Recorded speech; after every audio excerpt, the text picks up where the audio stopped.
کو یاد کریں۔ حضرت عمر فاروق رضی اللہ تعالیٰ عنہ اس حدیث کے راوی ہیں۔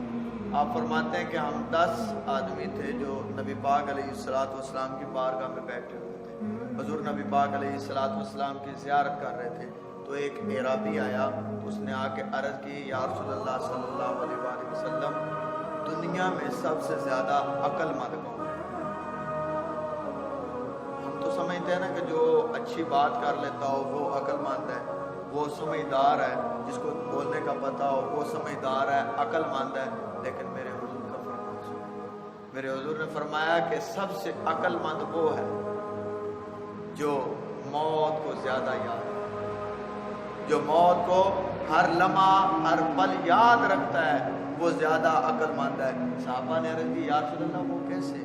میرے حضور نے فرمایا، صحابہ سن لو کہ دنیا کی بھلائی اور آخرت کی وہ عزت لے کر جا رہا ہے، کیونکہ دنیا میں رہ کر وہ موت کو یاد کرے گا تو برے کام نہیں کرے گا۔ جب بھی آپ برا کام آپ کے ذہن میں آئے، شیطان لائے، شیطان کی طرف سے ہمیں گناہ ملتا ہے اور وہ گناہوں کی طرف لے کر جاتا ہے اور ہم لت پت ہو جاتے ہیں گناہوں میں۔ لیکن جب لت پت ہو جاتے ہیں تو میرا اللہ فرماتا ہے تب بھی مجھ سے معافی مانگ، میں تیرا اللہ تجھے معاف کر دے۔ یہ اللہ کی رحمت ہے، ہم پر کرم ہے اس کا کہ جب بھی اس کی بارگاہ میں دعا کریں، آخری سانس بھی ہو تو اس وقت بھی دعا کریں تو اللہ تبارک و تعالیٰ قبول فرماتا ہے۔ تو بھائیو، ہر وقت اپنے رب سے ڈریں اور اس موت کو یاد رکھیں جو آنے والی ہے۔ یہ میرے آپ سے التماس ہے، عرض ہے کہ اس چیز کو یاد رکھیں اور نیک صالح عمل کریں۔ مصیبتوں سے چھٹکارا اور تنگ دستیوں سے چھٹکارا اور دنیا کی جو مشکلات ہیں ان سے چھٹکارا صرف آپ اللہ وحدہ لا شریک کے احکاموں پر عمل کریں۔ جتنا ہو سکتا ہے کوشش تو کریں۔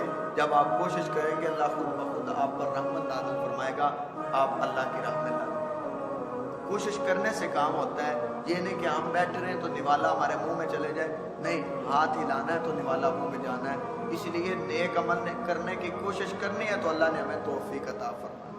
اللہ ہمیں نیک اعمال کی توفیق عطا فرمائے اور آخرت کی تیاری کرنے کی توفیق عطا فرمائے اور موت سے ہر وقت ڈرنے کی توفیق۔